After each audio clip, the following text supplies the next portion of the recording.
Muito boa tarde, você ligado na Primer TV, estamos ao vivo aqui no programa Faça Acontecer. Se você, assim como eu, também é apaixonado por educação, bem-estar e coaching, seja muito bem-vindo, eu sou André Santos. O programa de hoje está especial, como sempre eu digo, nós temos nos primeiros blocos as professoras do Instituto Federal de Santa Catarina. Estão aqui conosco a professora Fernanda Machado e a professora Denise Nobre Oliveira. No último bloco, nós também teremos a presença de duas pessoas que já apresentarei lá no terceiro bloco. Não saia daí e acompanhe a nossa abertura.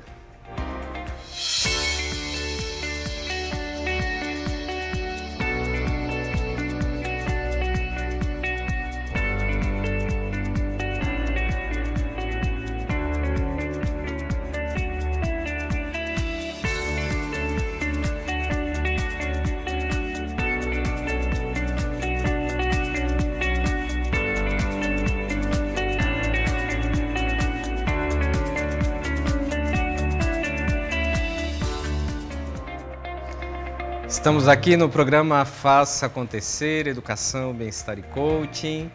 E nós temos, antes de apresentar aqui as nossas convidadas e conversarmos, nós temos aqui os nossos recados, como sempre.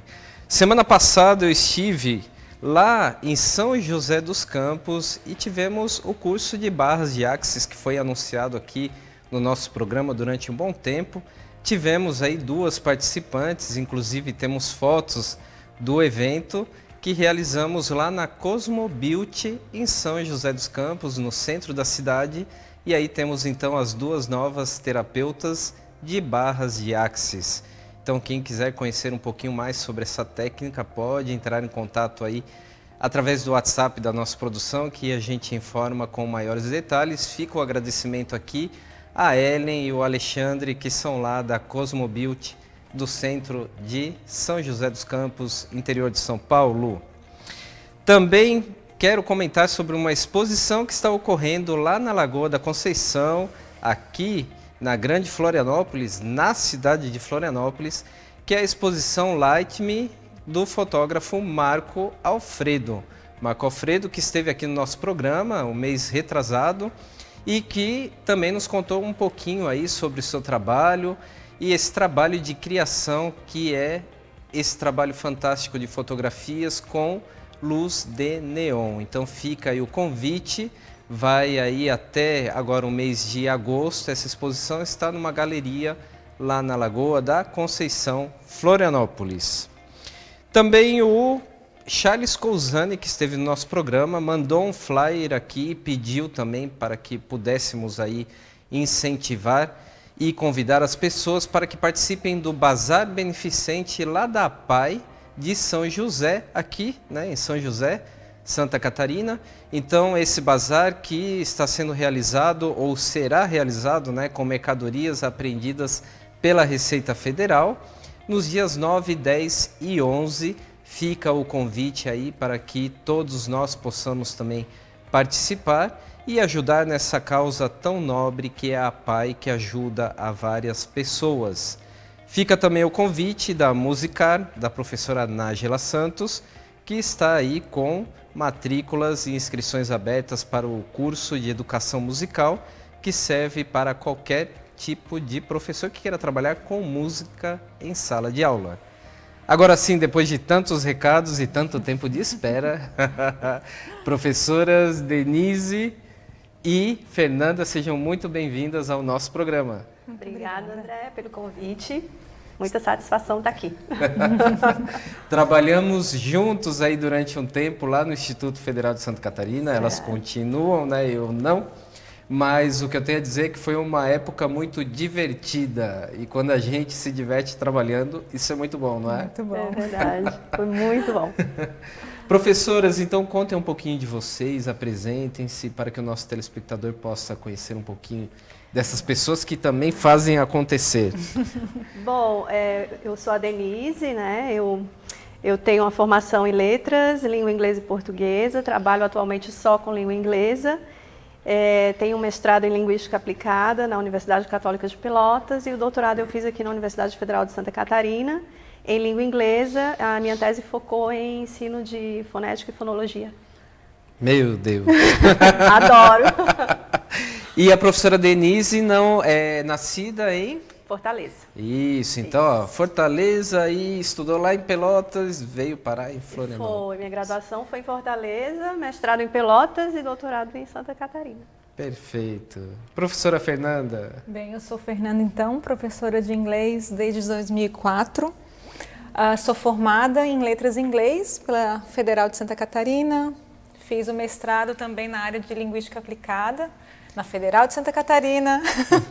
E o meu doutorado também pela Federal de Santa Catarina na área de formação de professores, né? Eu investiguei sobre o processo de reconstrução da identidade profissional dos professores de inglês, porque era um tema que estava nascendo dentro de mim quando eu me tornei professora no Instituto Federal de Santa Catarina, que é um instituto com muitos desafios para o professor que entra. Então, dentro daquele novo contexto, surgiu essa necessidade de entender como é que se dá essa construção, reconstrução, desconstrução da identidade profissional, né, dos professores, e por aí estamos. Muito bacana, até porque a semana passada nós tivemos aqui no nosso programa a presença da professora Mara Gonçalves e da Andrea Chesco, que são professoras lá da Universidade Federal de Santa Catarina e são professoras de espanhol. Então eu pensei, vou equilibrar a balança, vou trazer também duas professoras de inglês e para a gente poder conversar sobre o inglês como língua estrangeira, né? Então eu gostaria que vocês contassem um pouquinho como que funcionam as aulas lá no Instituto Federal, porque eu sei que é algo muito dinâmico, né? E a Denise e a Fernanda vão nos contar um pouquinho sobre toda essa prática que elas têm lá no IFSC. Sim, então, a prática que nós temos de língua estrangeira lá no IFSC, ela é bem inovadora e ela serve de referência para o Brasil, na verdade. No nosso campus nós trabalhamos o inglês e o espanhol por nível de proficiência dos alunos, não só por curso técnico, mas por nível de proficiência no ensino médio. Então, os alunos fazem um teste de nivelamento nos primeiros encontros e a gente aloca eles em um dos níveis que nós temos para oferecer, no ensino médio integrado. No técnico subsequente, nós trabalhamos com a questão da análise de necessidades dos alunos, o que eles precisam para a parte profissional deles, então a gente faz uma coisa bem direcionada. O mesmo acontece nos cursos de tecnologia, né, que são os superiores, e também temos os cursos de formação inicial e continuada. Mas a cerejinha do bolo mesmo é o nivelamento que nós fazemos na parte do ensino médio. Né? É muito comum numa sala de aula de outras escolas também da gente ter esse desnível, né, naquele nicho grande que nós temos de aluno, com realidades diferentes e níveis de proficiência diferentes, então acaba que dificulta um pouco às vezes o trabalho. E a gente então faz essa divisão que facilita um pouco a nossa prática. Né? E isso é feito atualmente no nosso campus apenas, e isso no âmbito do Brasil. Na verdade, a gente teve vários professores de outros institutos federais que vieram visitar o nosso campus e assistir algumas aulas, conversar com os pedagogos, e a gente pôde, né, compartilhar a nossa experiência com eles para futuramente ser implementado também nesses outros campos. Certo. E professoras, existe uma característica que é o diferencial do Instituto Federal, né? Inclusive se comparamos aí com as professoras que estiveram aqui, porque elas dão aula para alunos da graduação, né? Já no Instituto Federal nós trabalhamos aí com cursos profissionalizantes, com cursos técnicos. Então qual é a característica desse aluno, o que ele traz de bagagem para que vocês possam, né, trabalhar o inglês? A gente sabe que muitas vezes os alunos falam, né, eu só aprendi o verbo to be no colégio, né? Existe ainda essa fala atualmente aqui na região ou não? Existe, André, existe bastante ainda a fala de que eu não aprendi nada de inglês nas experiências escolares anteriores e que e isso acaba gerando aquela crença de que eu não gosto de inglês porque eu não sou bom nisso.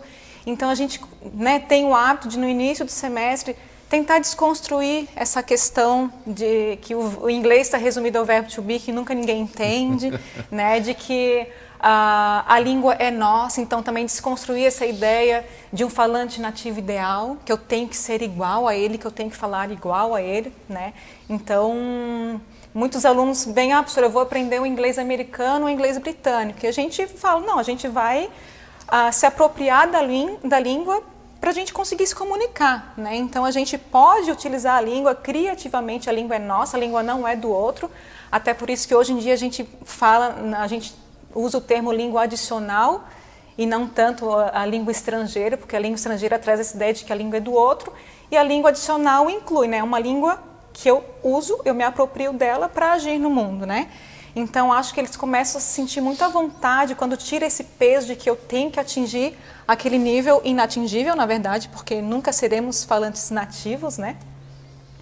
E então, a partir dessa, a gente faz também essa análise de necessidades dos alunos, né? Mesmo nos integrados, que a gente não trabalha com inglês para fins específicos nos integrados, a gente trabalha com abordagem comunicativa, mas a gente faz essa análise de necessidade, vê onde que eles precisam melhorar. A gente trabalha com as 4 habilidades, a gente, por conseguir dividir eles em nível de proficiência, isso facilita o nosso trabalho também, desenvolvimento das 4 habilidades, né?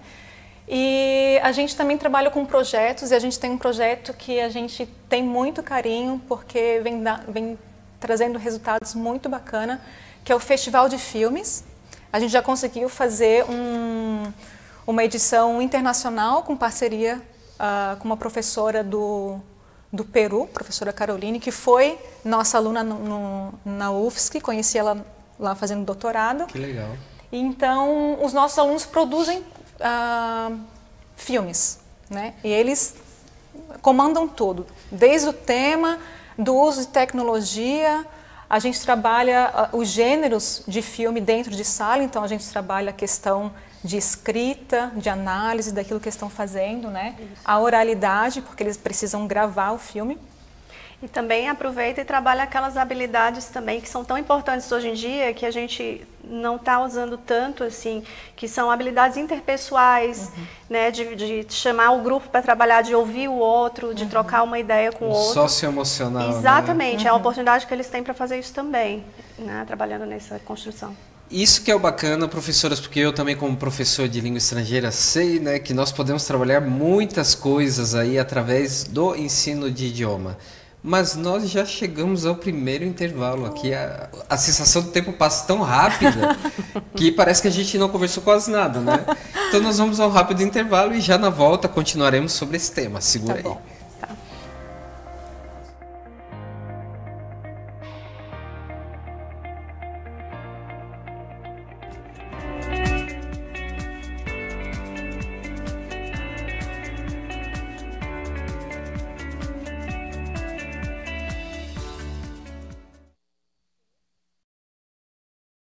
Você se sente como um desses empresários, perdido em meio a uma selva cheia de feras sedentas por devorar seu negócio? Agora, pense o seguinte, se você fosse atravessar uma floresta, não gostaria de fazer isso com a ajuda dos melhores guias? Tocar um negócio sem uma metodologia de sucesso é como tentar atravessar uma floresta sem um mapa. Cedo ou tarde você vai se perder. Mas a Line Coaching conhece o caminho do sucesso e pode ajudar você.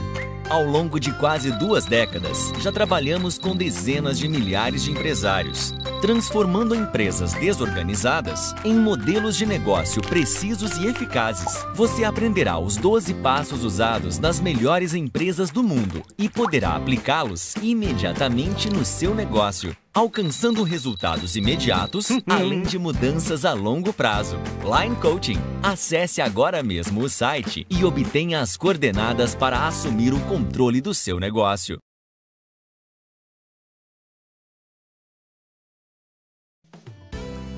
Rosiméria Amorim apresenta o espaço Conexão e Gratidão. Agende seu horário. Fone 48 999 42 8738.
Estamos de volta, programa Faça Acontecer, Educação, Bem-Estar e Coaching é aqui também.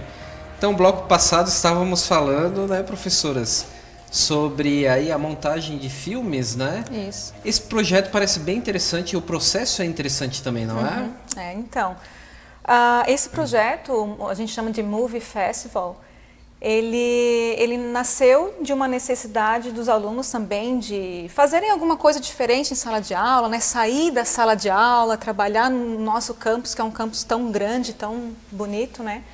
E aí, então, nasceu essa ideia de fazer um filme. Na maioria das vezes são os próprios alunos que escolhem o tema sobre o qual será o filme. Algumas vezes os professores sugerem, mas então eles se reúnem em grupos. Nós trabalhamos com alguns gêneros de filmes, né, como desenvolvimento de sinopse, desenvolvimento de roteiro. Esse é um trabalho feito dentro de sala de aula, nos laboratórios de computador, de informática. E aí a gente acompanha o desenvolvimento escrito do trabalho, né, auxilia eles no que eles precisam. E aí depois eles ficam com algum tempo livre para fazerem as gravações. Então, assim, o que eu acho interessante é que eles trazem, na verdade, esse conhecimento tecnológico para o professor, né? Não é a gente que ensinou em algum momento você tem que usar esse programa para gravar, para incluir as legendas e trabalhar com som, com ruído. Não, eles fazem tudo e saem, assim, filmes maravilhosos, com efeitos especiais, com legenda, com tudo, sabe? É um filme curto, né, de no máximo 5 minutos, e tem sido um sucesso, assim. Né? E aí é um festival, então, que é feito. Isso, a gente transformou isso num festival, né, porque eles queriam mostrar para os outros, e a gente fez, então, todo um cerimonial de premiação. Entrega do Oscar. Eles escolhem qual é o filme preferido, exatamente, a gente entrega um Oscar. É simbólico. Simbólico. Né? Então, já para o final do ano, ó, fico aguardando o convite para poder participar. Teremos o Quero festival. assistir. Teremos. Inclusive, ele acontece sempre no segundo semestre, porque é um projeto que demanda bastante trabalho e a gente resolveu fazer só uma vez ao ano, até para criar essa expectativa, né? Sim. Os alunos já criam essa expectativa. Poxa, vai ter o projeto do Movie Festival. E é aberto à comunidade ou não? O dia da... Não, porque acaba que a gente não consegue no espaço físico que tem alocar todo grande, mundo, mas a comunidade fica muito apertada. Mas é feito para todos os alunos, né? Sim, a comunidade acadêmica, sim, são todos convidados. A gente só não consegue abrir para a comunidade externa mesmo. Ok, então. Isso.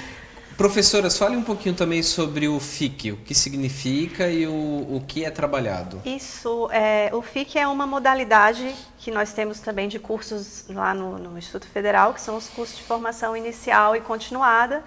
E dentro ali das línguas estrangeiras nós temos no nosso campus, no caso, 2 modalidades, que é o FIC de inglês e o FIC de espanhol. Conversação em espanhol, e o de inglês já é um curso um pouco mais longo, que trabalha as 4 habilidades, para quem realmente quer ficar mais fluente, adquirir maior conhecimento sobre a língua. Desculpa, professora, as 4 habilidades aí para quem não tem conhecimento. Escuta, escrita, leitura e fala. Isso, né? E aí, são 8 semestres o curso completo, né? A pessoa se inscreve no edital por sorteio, ela sendo sorteada, faz a matrícula e faz o curso totalmente de graça. Então, ele é muito bom. E nós também temos vários cursos de extensão. A gente teve um projeto muito bacana que eu queria compartilhar com vocês, que no ano de 2016 a gente não conseguiu repetir, infelizmente, mas foi um curso que a gente trabalhou junto com o pessoal da eletrônica, um curso de extensão sobre a internet das coisas. E a gente trabalhou uma proposta de abordagem de ensino de línguas chamado CLIO, que é Content and Language Integrated Learning, que seria integração de conteúdo e língua para o ensino de uma disciplina, no caso que foi uma questão da eletrônica, né? Que era a internet das coisas. Durou um mês, foi aberta a toda a comunidade, teve uma procura tanto de profissionais que já trabalhavam com isso, como de alunos. Várias pessoas vieram, foram 45 inscritos para 20 vagas e foi um sucesso, assim, a gente gostou muito, foi com base na experiência de um professor da eletrônica que tinha ido para a Finlândia e conheceu essa abordagem lá, e ele voltou da Finlândia com a proposta para nós, para a gente fazer isso em conjunto. Foi todo em inglês o curso sobre um assunto da eletrônica. bem interessante. Muito bacana. A gente tem esses cursos de extensão, eles são um pouco mais sazonais, mas estamos trabalhando nisso também. Posso só fazer Claro. retornar em relação ao curso FIC? É importante enfatizar que a gente abre edital a cada semestre, tá? Então, para o curso desse semestre agora, o edital já foi aberto em junho, já está encerrado, o curso já está acontecendo, as aulas começaram essa semana. Mas para quem tem interesse em fazer o curso no ano que vem, o edital abre em novembro, fim de novembro, o edital está abrindo. E aí eu queria deixar o convite, é só acessar o site do Campus Florianópolis, aliás, o site do IFSC, ifsc.edu.br, e lá vocês encontram todas as informações necessárias para se inscrever no curso. É um curso completo de 4 anos e vale a pena. Totalmente de graça. Isso, em novembro também mandem aí um recadinho, a gente também divulga aqui no nosso programa. É um curso que é bem concorrido também, né, professoras? A procura é grande, né? A gente tem, assim, para os níveis iniciais, geralmente mais de 600, 700 inscrições. Para 25 vagas. Para 25 vagas, então é um curso bastante procurado. Certo, e hoje, professoras, quantos professores trabalham no Instituto Federal, lá no centro de Florianópolis, né, na Mauro Ramos, professores de inglês, e qual é a demanda aí? Tem muitos alunos de inglês? Sim. Estamos com 5 professores ativos trabalhando e alunos, é um mundo, né? Para cada professor, cerca de 200 alunos. Cerca de 200 alunos. É uma cidade, o campus, isso, né? E a gente tem muito carinho por eles, que é muito bom. Professoras, e o público que procura o FIC, qual é o público aí? Porque é para a comunidade externa também, né? Isso, na verdade é um público bem diverso. variado, né? Nós temos alunos desde 16 anos até... Profissionais, aposentados, professores do IFSC, os próprios professores do IFSC, os próprios alunos do IFSC procuram também. Então é bem heterogêneo o público que nos procura. Sim. Nós temos algumas fotos também que estamos acompanhando agora, que são das aulas, né? Sim. Os nossos grupos. Esses aí são os grupos de FIC, né? São grupos de FIC, exatamente. De inglês. Semestres anteriores, isso aí é FIC também. Eles fazem festinha no final, né? Que é ótimo, né? É bem legal. O que mais que temos? Esse Conversação aí também, né? Algumas atividades que a gente faz de conversação. Aí, esse é o Movie Festival, entrega do Oscar. Esse foi 2017. A equipe que ganhou por votação.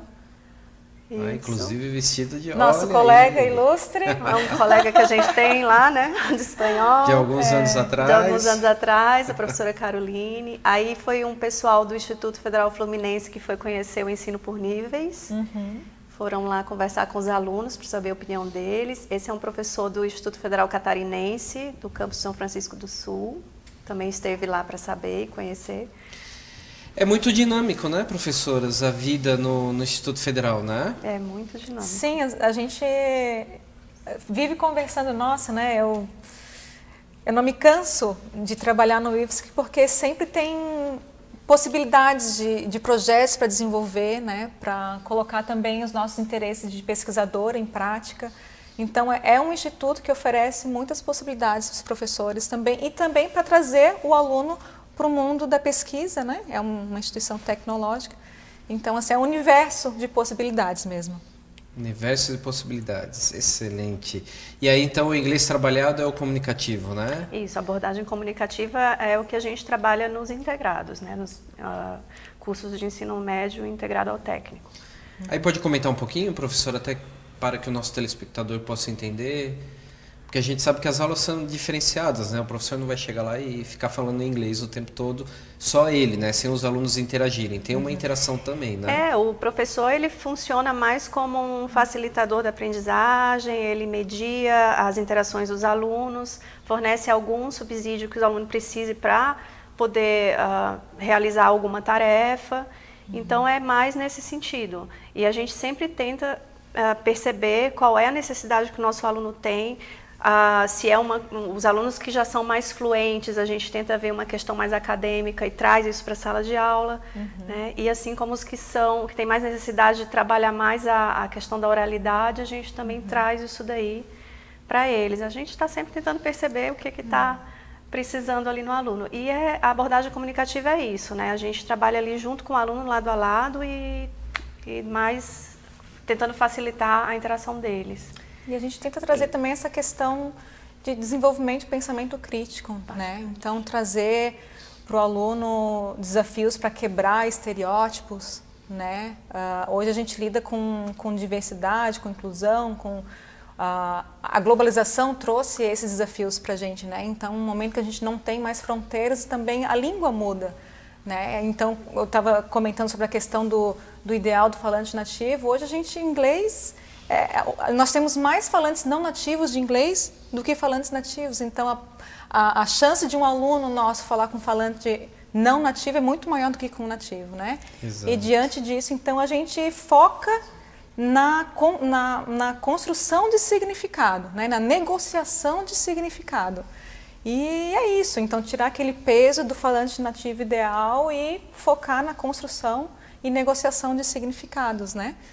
Excelente. O aluno não terá uma palestra e não trabalhará com pura repetições, né? Exatamente. Não é a ideia, né? Trabalhar criativamente, de desenvolvimento de pensamento crítico. E aí trabalhamos, né, passamos por diversas áreas, né?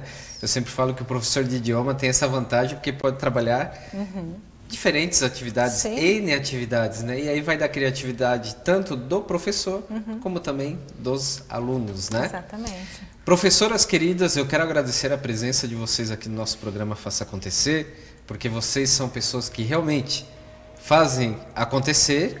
E fica aqui agora aberto para que vocês possam mandar mensagens, beijos, abraços. A professora Denise falou que o sonho dela era participar de um programa ao vivo e mandar beijo e abraço. Então, professora Denise, aproveite o momento. Beijo e abraço para você, André. Então, sintam-se sempre convidados a vir ao nosso programa.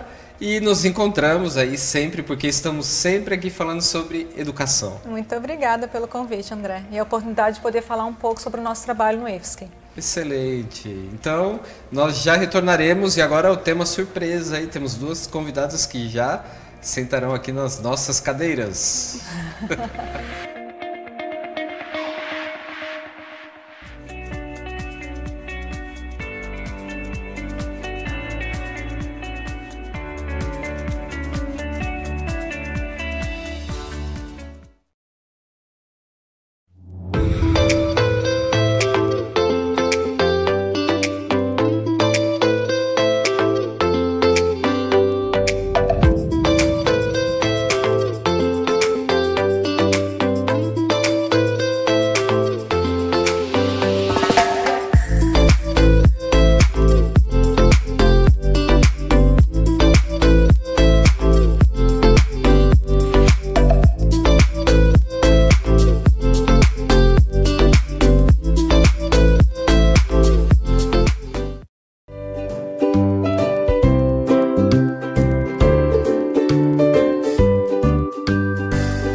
Rosiméria Amorim apresenta o espaço Conexão e Gratidão.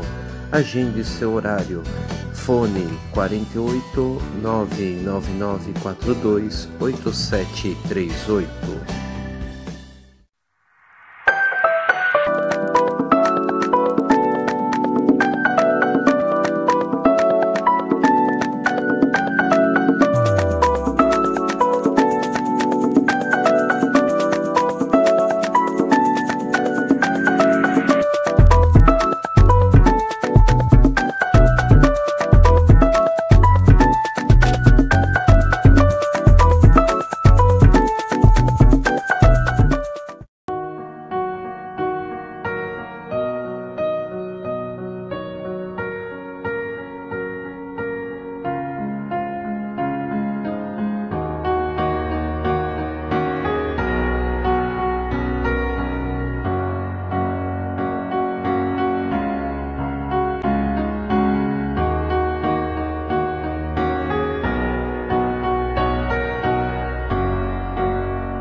Programa Faça Acontecer, Educação, Bem-Estar e Coaching é aqui também. Estamos agora no último bloco e nós temos aqui duas convidadas e iremos conversar sobre o papel da escola frente à violência e também a evasão escolar. Eu tenho aqui logo à minha esquerda a professora doutora Mônica Terezinha Marçal. Mônica, seja muito bem-vinda. Muito obrigada, André. E também temos a presença da psicóloga e mestre, né, Ana Brasil de Oliveira. Ana, seja muito bem-vinda. Obrigada. Então, nós vamos falar esse tema que é tão importante. E aqui no nosso programa nós temos essa premissa que nós sempre levamos para o lado positivo, né? Porque já temos vários programas que, né, ajudam a jogar-nos lá no fundo do poço. Então nós queremos reerguer-nos e queremos dar aí respostas, né, às várias situações que nós nos encontramos aí na vida, e especialmente na área da educação do bem-estar e coaching, né? Então por isso que vocês foram convidados aqui para falar desses dois temas que são tão importantes, né? E aí, o que vocês dizem sobre... Esse é um tema bastante importante para ser discutido, né? Principalmente para mim que trabalho com a formação de professores. Então, quase sempre esse tema está incluído em várias disciplinas, mas a gente traz a tônica, principalmente dos direitos da criança, para que justamente os pais e as famílias e os próprios profissionais e também aqueles que são os nossos acadêmicos entendam que direitos pertencem à criança e que estão, então, assegurando a ela o direito à educação. Então, a gente tem aí uma leva de documentos criados desde a Constituição de 88, que assegurou, né, a educação desde o nascimento a todas as crianças. Depois a gente tem outro documento bastante importante, que é o ECA, e o ECA vem assegurar a criança como sujeito de direitos. E a partir do próprio ECA, a gente vai ter um conjunto de outras legislações, como, por exemplo, a Lei de 2.796, que é uma lei de 2013, que assegurou a inserção das crianças com 4 anos já na escola. Muitas das famílias não entendem, né, que hoje a obrigatoriedade do ensino não começa mais no ensino fundamental, e sim aos 4 anos, lá na pré-escola, lá na educação infantil. Então, nos cursos de formação, a gente tem discutido, André, essa questão desse direito para essas crianças, para que nossos alunos, né, acadêmicos entendam isso. E eu acho que esse programa é bastante importante para que as famílias também entendam, né, que esse direito é assegurado para que não ocorra o quê? A evasão e não ocorram as violências, né? Perfeito. Ana, então aí desde a visão da psicologia, e também o seu trabalho é muito interessante aqui no município de São José, né? Obrigada. Então, a gente vem dentro da Rede Municipal de Ensino de São José, trabalhando essas duas temáticas já há algum tempo, a questão da prevenção à violência contra crianças e adolescentes, sobretudo na formação continuada dos educadores da rede, orientando, esclarecendo e informando sobre os indícios de violência que podem eventualmente se manifestar desde aquela criança que está lá na educação infantil, que chega tão pequenininha, que passa por vezes até 12 horas dentro de um espaço educacional, né? Então, de que forma ela manifesta que possa estar acontecendo algo fora do habitual, como que esse professor pode buscar ajuda, a quem ele recorrer, né? E tudo isso justificado e respaldado pelo Estatuto da Criança e do Adolescente, como assim colocou a professora Mônica. Da mesma forma, também temos ações dentro da Secretaria Municipal de Educação que visam buscar o aluno que eventualmente se evade, se ausenta dos bancos escolares, porque assim como ele é garantido o direito da frequência e da educação, também é responsabilidade da família e daqueles que zelam, né, por esta criança, por esse adolescente, que ele efetivamente frequente e tenha direito ao seu desenvolvimento pleno dentro da educação também. Minhas queridas convidadas, tem pessoas, agora aproveitando, vocês estavam aqui falando, e tem pessoas que têm a seguinte fala: o estatuto veio só para dar muitos direitos e nenhum dever. É verdade isso?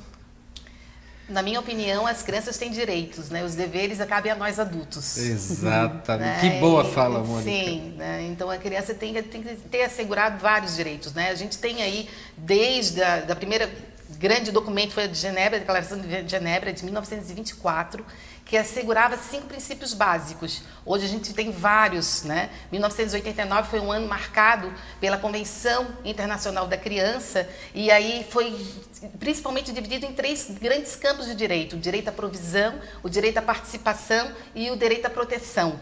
Então, esses 3 direitos, né, ficam, lógico, incumbência do Estado, mas de toda a sociedade, garantir esses direitos das crianças. Certo. Professora Mônica, professora universitária também, né, professora? Isso. Fez um doutorado de sanduíche em Portugal, né? Isso. E em Portugal é interessante, né? Então, eu fiz o doutorado na UFSC, meu doutorado é em educação. Eu sou uma estudiosa da infância e tive a oportunidade de fazer um doutorado de sanduíche em Coimbra. E aí, em Portugal, tem também uma esfera de proteção à criança, que se chama CPCJ, que é o referente ao nosso conselho tutelar aqui, né? E aí lá também garante, porque a gente acha que Portugal, por ser um país na Europa, não tem violência, tem bastante violência contra a criança. Certo. E Ana, você também agora está realizando doutorado, né? Isso. Em qual área, Ana? Também na educação. Na verdade, nós viemos do mesmo espaço, na Universidade Federal de Santa Catarina, coincidentemente orientadas ambas pela professora Diana Carvalho de Carvalho. E dentro dessa esfera também, dentro da educação, trabalho com a questão da educação em infância, né? E nesse âmbito tenho pesquisado as questões voltadas a identificação da violência e a formação desse educador se o capacita efetivamente para isso, né? Quais são as faltas e quais são aqueles pontos positivos que a gente já observa nessa formação. Por isso a importância de trazermos essa questão também de direitos, de garantias de direitos, de proteção desses direitos, porque nem sempre na formação desse educador que nós temos lá na ponta, esse tipo de debate é feito com mais tempo, né, com mais profundidade. Então, por isso a importância de a gente trabalhar no sentido de esclarecer, de informar e principalmente de comunicar acerca da rede de proteção. Né? Quem são os agentes dessas esferas? Né? Por que isso também é chamado por parte do professor? Porque a legislação nos compromete enquanto educadores, assim como o profissional de saúde, nos responsabiliza no sentido de estar atento e comunicar ao órgão competente. Não precisa nem ter certeza de que a criança está sendo vítima de violência. A simples suspeita já nos responsabiliza a comunicação ao órgão de proteção à criança, que é o Conselho Tutelar. E é muito grande isso, Ana, temos muitos casos. Temos, infelizmente é uma realidade mais forte do que a gente tem conhecimento, né? Apesar de que hoje a mídia tem divulgado bastante, né? Nos surpreendendo a cada dia com os números de violência que vem se propagando, não só contra a criança, né? Contra a mulher também, a mídia tem divulgado muito.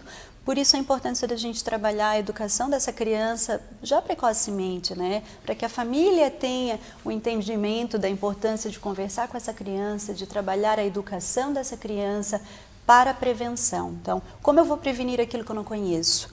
Né? Eu vou naturalizar, eu vou achar que é comum, que deve acontecer com meu amiguinho também. Afinal de contas, infelizmente, as estatísticas apontam para que o fato da violência contra a criança dentro de casa é o espaço que mais acontece, por pessoas que ela deveria ser cuidada, ser amparada, ser protegida, ter o seu desenvolvimento promovido, né? Então, são as pessoas mais próximas as que eventualmente vêm cometer esse ato de violência das formas mais diferenciadas, né?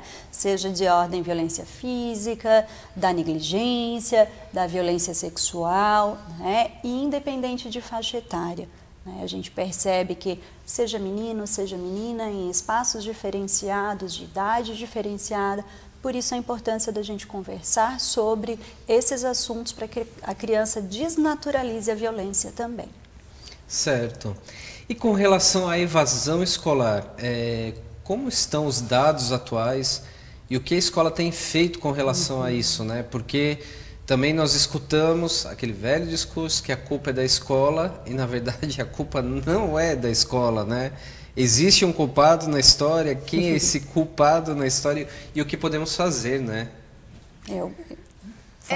Pode ser, Ana, por favor. Eu prefiro usar a expressão responsáveis, né? Não culpados. Quem são os responsáveis? Cada qual tem a sua parcela de responsabilidade, né? A escola tem a dela, a família tem a dela, o aluno tem a dele também, né? E para cada faixa etária a gente tem tipos de responsabilidades diferentes. Então, quando eu estou falando de um adolescente, ele tem uma responsabilidade já um pouco maior do que uma criança da educação infantil, né? Sim. Entretanto, a família dele já está num outro nível de responsabilidade, porque a dele também está se desenvolvendo. Aquela criança que dependia totalmente da família antes, quando a gente fala lá dos 4 anos de idade, educação infantil, que já é a idade obrigatória, essa orientação vai acontecer exclusivamente à família, né? Se essa criança começa a faltar, o que dentro do nosso município a gente tem feito, né? Nós temos um trabalho em articulação do Conselho Tutelar, Ministério Público, Secretaria Municipal de Educação, que ele começa lá na instituição de ensino. Então, quando a criança começa a faltar, apresenta um dado relacionado a 5 dias seguidos de falta ou 7 consecutivos dentro de um prazo estabelecido de 1 mês, 30 dias, a família já é buscada pela escola para saber o que está acontecendo, o que justifica essa ausência, né? Eventualmente, a família desconhece, inclusive, a questão da obrigatoriedade, né? Então, uma criança de 4 anos, até então, se começa a chover demais, faz muito frio, muitas vezes, quando a escola vai procurar saber, a família vai dizer, estava chovendo, né? Achei melhor deixar em casa. E aí a importância de ser orientada e esclarecida essa família de quais são as atividades que promovem o desenvolvimento dessa criança naquele espaço, né? Do impacto dessa ausência de mais de 7 dias, né? Em que essa criança daqui a pouco retorna, e aí como é que fica, né? Essa enturmação, esse retorno dela, vai estar adequado? Ela vai sentir à vontade? Dependendo da idade que ela tem, esse processo fica mais dificultoso. E ainda também, dependendo do nível de ensino, os impactos no desenvolvimento educacional dela, no aproveitamento, também serão maiores, né? E dependendo do momento em que isso acontece e do tempo que se estende, por vezes com bastante dificuldade de reverter esse quadro, esse cenário, impactando por vezes até no fracasso escolar. Exato. Professora Mônica, também com relação a esse tema. É bem isso. Eu penso que a evasão é um lado da moeda, né? E onde, junto com esse lado da moeda, está o fracasso escolar. Muitas vezes a criança evade por ter um fracasso, por ter um histórico de fracasso. É evidente que a permanência dela na escola é necessária para ela alcance o sucesso, né? E por isso que nos cursos de formação a gente tem trabalhado com nossos acadêmicos, além desse número de legislações que eu já citei anteriormente, a gente tem mostrado para ele o papel do conselheiro tutelar, no sentido de amparar também essa criança, no sentido de mostrar para esse estudante que hoje, muitas das prefeituras, né?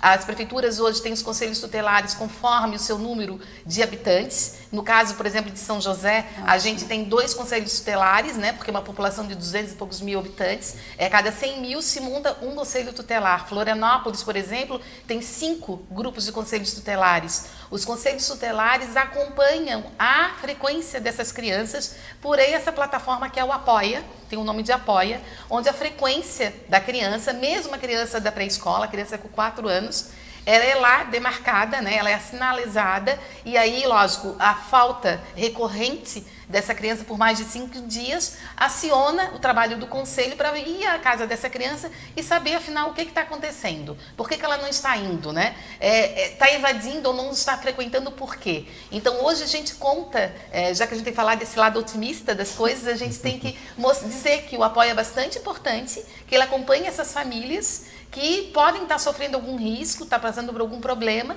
que não é, né, no caso, comunicado à escola. Então, a gente tem uma rede de apoio que vai lá e verifica por que essa criança não está indo, justamente para evitar que ela evada, né, que não aconteça a evasão. Certo. E, professora Mônica, como anda a formação de professores aí na área da educação? A gente tem, assim, muitas instituições bastante comprometidas, né? Eu penso que cada vez mais as pessoas estão procurando a formação mesmo acadêmica, que isso qualifique muito os processos educativos. As instituições estão com profissionais formados, mas é necessário também, além de uma formação básica, uma formação continuada. Ninguém fica pronto apenas na universidade. Então, esse entrelaçamento entre uma formação inicial e uma formação depois continuada, cada qual na sua rede ou na busca de uma pós-graduação, eu vejo que ela é necessária. Então, educação aí continuada, continuada, né? Sempre Formação. É continuada. Porque muitas pessoas pensam que determinadas profissões somente a pessoa tem que continuar estudando E a gente sabe que isso funciona para todas as profissões, né? Sim. Temos que estar sempre aí nos renovando, estudando, buscando novos teóricos, né? Tendo embasamento para fazer um trabalho melhor, né? É atualização permanente, né? Todos nós temos que estar abertos ao novo. E o novo acontece todos os dias. Exato. Não é que a gente vai abandonar o velho, mas o novo está acontecendo todo dia. A gente tem que, pelo menos, tentar seguir os conhecimentos que são sempre reconstruídos, refeitos, e também se apropriar, né, desses novos conhecimentos, ressignificar nossas vivências e as nossas experiências para fazer o novo, senão ele não acontece. E aí, aproveitando, a pergunta até é direcionada a vocês duas, porque nós sabemos o professor aí do ensino básico, né, ele é pouco reconhecido, né, em termos de remuneração. Qual é a visão que vocês têm com relação a isso? Porque, pelo menos, várias pessoas, eu também considero, como a formação ali fundamental, né? A pessoa está se fazendo justamente ali, crescendo, se desenvolvendo. Então, a presença do professor nessa fase da criança é fundamental na vida. Então, essa remuneração também, ela não é distorcida com relação até à função do professor em sala de aula. Infelizmente, historicamente, a função do professor foi ficando muito denegrida, né? E logo a sua remuneração também. Mas eu ainda acredito que a gente vive num momento de bastante luta. A gente tem que lutar por melhores salários, por melhores processos de formação, seja ele continuados ou não, né? E eu acredito que na verdade, uma demanda do próprio governo, né? No caso ali, quem está representando o município ou o estado, se ele realmente quiser mudar esse panorama da situação do professor, está nas suas mãos, até porque a gente sabe da possibilidade de transformação que compete à educação. Então, transformar uma sociedade, com certeza, se dá pela educação, e a transformação se dá na formação continuada, na remuneração e na valorização dos seus profissionais, os professores. Lembrando também que a questão da formação continuada, ela não necessariamente precisa se restringir à nossa área direta de atuação, né? Dentro da formação desse profissional, ele pode buscar também ampliar esse leque, né? Quando, por exemplo, atua junto à educação infantil, junto ao ensino fundamental, mas quando a gente pensa na questão das violências, por exemplo, eu sou da área da psicologia, sou licenciada também em psicologia, eu sei um pouquinho de educação, um pouquinho de psicologia, mas eu tenho que saber um pouco das áreas sociais, eu tenho que saber um pouco do direito, eu tenho que saber um pouco da saúde. Por quê? Porque eu preciso entender que rede é essa, que cenário é esse em que essa criança acessa diariamente na sua comunidade, numa unidade básica de saúde, que serviço que ela tem acesso lá ou que lhes falta, né? Da área social, o que lhe é de direito, o que essa família pode buscar, né? Então, quanto mais conhecimento eu tenho dessa estrutura, de como isso funciona, e isso não serve só para nós profissionais, né? Isso serve para as famílias, né? Aquilo que a gente conhece, a gente tem condição de reivindicar. Agora, quando eu não conheço, é mais fácil eu me omitir, né? Porque eu ignoro, eu desconheço, então como é que eu vou acessar esse serviço que me é de direito, que é de direito do meu filho? Então, nesse sentido, a gente sempre recomenda que não fique só no seu quadrado, né? Não busque só mais do mesmo, vai além, né? Se você é um estudante universitário, quando tem jornadas acadêmicas, procure fora do seu curso também. Por quê? Porque vai aprender de outras coisas que podem agregar ao que você já faz, ou por que não até extrapolar, né? De repente está reunindo mais de uma área de atuação para ampliar as possibilidades da qualidade do que você já faz, né? Então, tanto para o profissional que já está atuando, quanto para aquele sujeito que está em formação, para o estudante universitário, né? Ou mesmo para as famílias, a busca da informação sempre em áreas distintas e recorrente, né? Esse processo vai só aprimorar o desenvolvimento desse sujeito e facilitar o acesso aos serviços na sua reivindicação do que lhe é de direito. E muito boa a sua fala também, Ana, com relação a isso, até porque é o que a gente está vivendo hoje, né? As profissões, elas vão mudando muito rápido, né? E as pessoas vão se reinventando. Sim. Então, quando você tem diferentes saberes e conhecimentos, você tem maior capacidade também para poder atuar, né? Isso é muito interessante mesmo. Lembrando que a gente ainda, as universidades contam com os grupos de estudo. Então, se eu não quero continuar numa pós-graduação, por exemplo, mas eu quero me manter atualizado nas discussões, eu posso procurar os grupos de estudos que várias universidades oferecem, a UFSC que tem vários, né, grupos, e eu posso me aproximar de uma discussão que eu quero aprofundar, o que eu quero conhecer. Por exemplo, eu participo de um grupo de estudo que é o NUVIC, que é o Núcleo de Pesquisa e de Estudos sobre Violências. Então, mas há vários outros, né? Então, esse poderia ser um caminho de atualização e disso, né? De a gente ampliar a visão e conhecimento que a gente tem sobre as coisas. Isso. Até aí relacionado diretamente à pedagogia, muita gente deixa de estudar a pedagogia porque pensa, eu não quero cuidar de criança. Mas a pedagogia é muito além disso, né? É muito amplo, e depois as pós-graduações que nós temos por aí possibilitam as pessoas a trabalharem em muitas áreas diversificadas. Né? A pedagogia hoje trabalha com gestão, trabalha com educação de jovens e adultos, né? Além de ter esse olhar para a criança, né? Ela é o quê? Eu sempre digo, né? Gostar da pedagogia tem que gostar da educação, de lidar com pessoas, sejam elas de qualquer faixa etária. Eu penso que defino que a função do pedagogo é ter que gostar de pessoas. Exatamente. Aproveitando, Mônica, você falou sobre a rede de apoio. Isso. Qual é o nome mesmo? Apoia. Apoia. E aí a Apoia, ela é formada por quantos profissionais e quais são as áreas desses profissionais? Cada município tem os seus conselhos tutelares, né? E o conselho tutelar, ele é uma eleição aberta.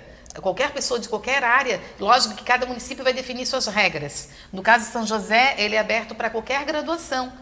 Esse ano exigiu, né? Tem eleição esse ano para conselheiro tutelar. Tem eleição em breve, qualquer cidadão tem direito a voto. Qualquer cidadão pode se candidatar, e aí, lógico, tem provas para você, se você tem conhecimento sobre a área ou não, e aí há uma eleição, um plebiscito, que é em outubro, onde a população é chamada e vota naquele conselheiro que quer. Tem que ser residente, um tempo mínimo de residência na cidade, tem esses critérios também. Tem. Na verdade, eu acho que já até foi publicado, né, Ana? Já fechou a inscrição. Fechou a inscrição.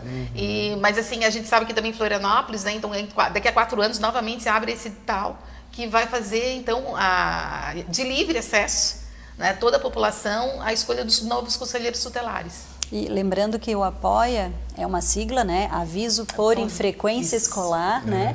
E no caso, o conselho é parte da equipe que aciona esse protocolo. Ele começa lá na escola, quando as primeiras ações se dão pelos profissionais que lá atuam.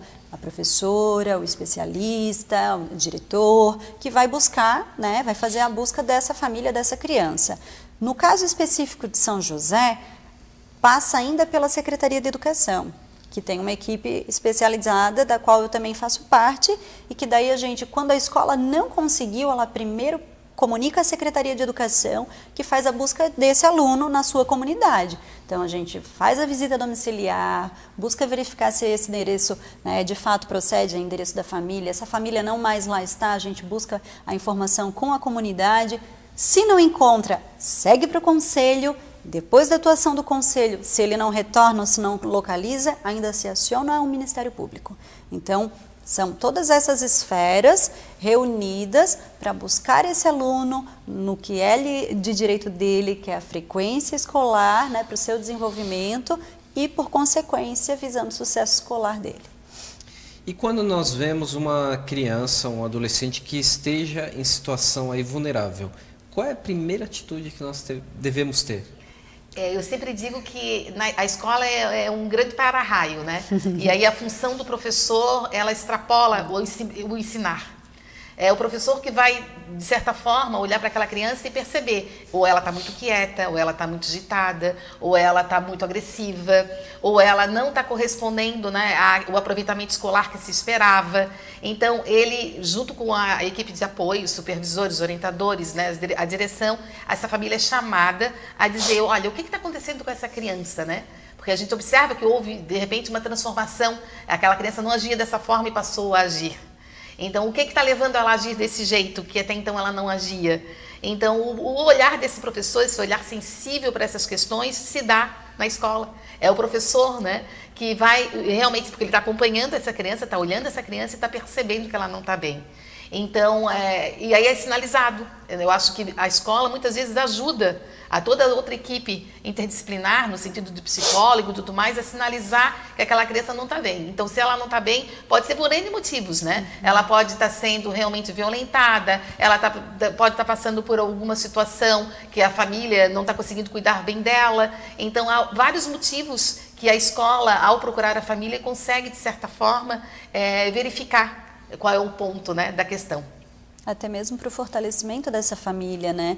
O acionamento da rede, ela vem no sentido de também oferecer o suporte que a família necessita para promover o desenvolvimento dessa criança. Então, muitas vezes a gente fala em conselho tutelar, a família é a primeira a se apavorar. Não, vão tirar meu filho de mim. E não é essa a função, né? Isso é uma última possibilidade, uma esfera muito agravada, né? Até lá tem várias outras funções, encaminhar para os serviços da rede, fazer as orientações necessárias, auxiliar na busca de serviços, de vagas quando essa família se desloca para um outro município, por exemplo, né? Então o Conselho ele promove várias ações que vão facilitar a família a estar cuidando e promovendo o desenvolvimento dessa criança, desse adolescente. E aqui no município de São José nós temos também informação aí continuada para os professores também, visando esse lado, né? Sim. Que ele possa ter um olhar mais atento, né? Exato. Temos também. Sim, tanto é que a gente tem, né? Tanto São José até a USJ, pensando já na formação. A USJ acabou de oferecer um curso de especialização, onde era para, no caso, egressos do curso da USJ e também para professores que trabalhavam na área. Já, né, que faziam parte da rede de São José. Aí nós temos também a FMP, na Faculdade Municipal de Palhoça, também pensando na formação, além da Universidade Federal e a Universidade Estadual, a gente tem essas duas municipais que nos ajudam, né, nessa questão da formação, primeiro inicial e depois continuada. Estamos em boas mãos, então. Estamos, acho que a gente tem uma série de municípios ao redor de Grande Florianópolis pensando bastante em educação, né? A própria rede municipal de São José, ela continuadamente oferece essa formação, buscando parcerias diversas com universidades e faculdades da região, né, com o seu próprio corpo profissional, né, na educação infantil. Nós vimos desenvolvendo a formação continuada, trazendo os próprios profissionais que atuam e que têm a sua formação lá fora. Temos mestres, doutores, né, que são da nossa rede e estão formando os nossos colegas. E além disso, a gente tem, mesmo dentro das redes, a formação dos documentos orientadores de cada município, né? Que também são importantes, porque eles vão dar o tom da atuação desses profissionais. Então, eu acho que pensar também nos documentos que, de certa forma, estão norteando e auxiliando esse fazer pedagógico cotidiano é muito necessário. Certo. Minhas queridas, eu agradeço a presença de vocês aqui. Antes da gente se despedir, eu quero fazer um agradecimento especial ao Sebastião da Cruz, lá de Santo Amaro da Imperatriz, porque ele é o grande artista que pinta as telas aqui, que compõem o nosso cenário. E aí são quadros, né, telas, baseadas em fotos antigas lá de Santo Amaro. Inclusive, no mês agora de julho, o Sebastião realizou uma exposição em um hotel lá em Santo Amaro da Imperatriz, que se chama Santo Amaro Antiga. Então, Sebastião, um grande abraço, o agradecimento aí por essas telas muito lindas que sempre embelezam aqui o nosso cenário, e é uma pessoa que realmente faz acontecer, um grande artista. Legal. Quero agradecer a presença de vocês aqui, Mônica, também a sua presença, Ana. Se querem deixar uma mensagem aí de segundos ao nosso telespectador? Agradecer, né, esse momento que a gente pode estar conversando um pouquinho mais sobre educação, né? E vão em busca, quem não tem formação, que gosta de educação, vai em busca da formação. Saiba que o ser humano é esse ser incansável que é capaz de aprender a todo momento. Fica aí a minha mensagem.